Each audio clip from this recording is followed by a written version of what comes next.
mine layer USS Oglala and light cruiser Helena were also moored in the naval yard.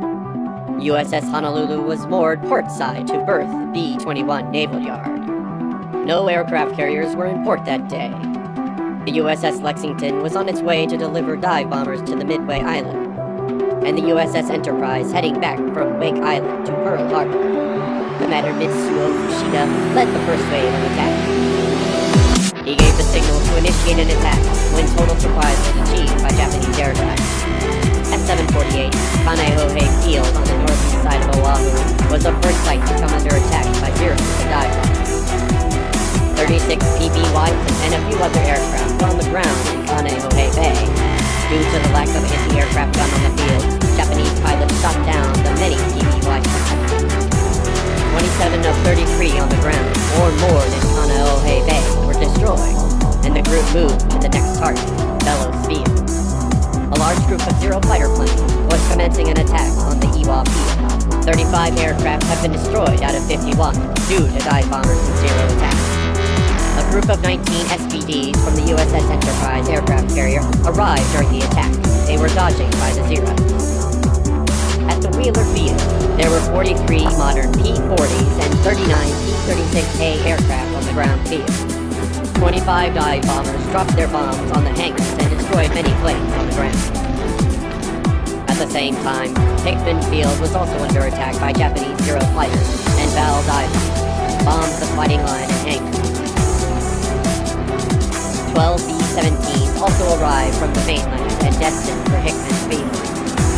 To avoid Japanese fighter Zeros and friendly fire, they spread all over Oahu. Some B-17s were managed to land on the ground. The dive bombers and Zeros' main aim was to neutralize the American air power on the ground and took control over the air on Oahu. Commander Murata led to torpedo bombers, split the torpedo bombers' force into two groups. The first group, led by Lieutenant Nagai, proceeded to the west side of Pearl Harbor. At 7:55, Nagai's group commenced attack towards the carrier dock site. However, there were no aircraft carriers present on that day, so they fired 6 torpedoes towards the USS Utah. She got 2 hits.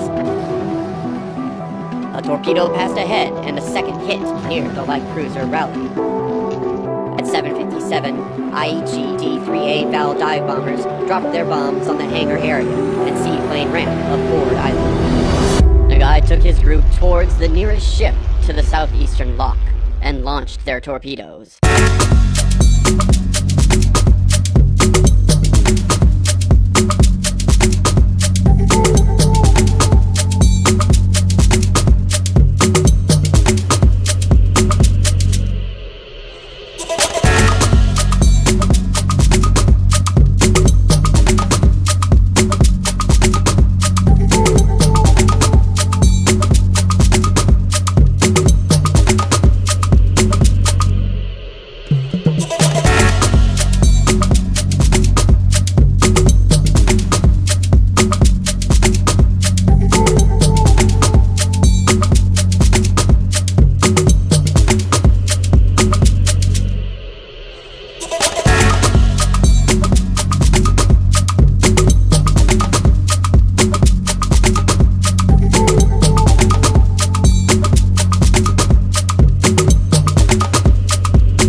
by 2 800 kg bombs, and it caused minor damage to her.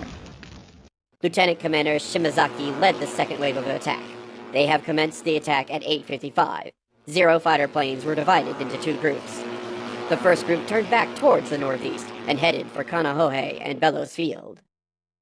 The Kanahohe Zero groups were further divided into subgroups. One group had attacked fleet plane installations at the Kanahohe Field and then went to Wheeler Field, while other groups continued southward to Bellows Field. At Bellows Field, P-40s were trying to get airborne, but Zero fighters swooped down on them. Two P-40s from the Halawea Field were successfully gotten airborne, and they shot down 4 Japanese aircraft.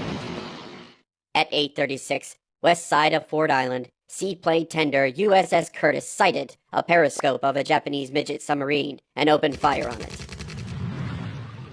Destroyer Monaghan was sent to hunt for the midget sub. Monaghan dropped her depth charges and sunk the midget submarine. Lieutenant Tatsuo led 18 aircraft towards the Ford Islands, and Shimazaki led the 6-bomber group to the Hickman Field. The bombers make a hit on the Hangar 13 and 15 at the Hickman Field. At 8:54, bombers attacked the Navy Yard dry dock and hit the battleship USS Pennsylvania. Another bomb hit on Destroyer Down's fuel tank, damage to both ships. Due to the heavy fire, Cassin's onboard ammunition was exploded. At 9:05, 2 crashed planes hit the Curtiss and started a fire on her.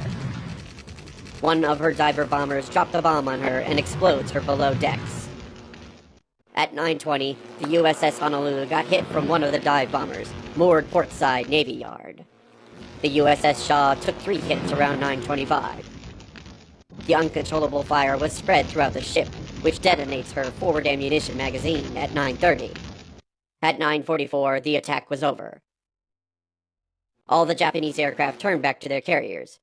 By 10:30, Japanese task force was withdrawn from the Pacific Fleet to their mainland. Drop it.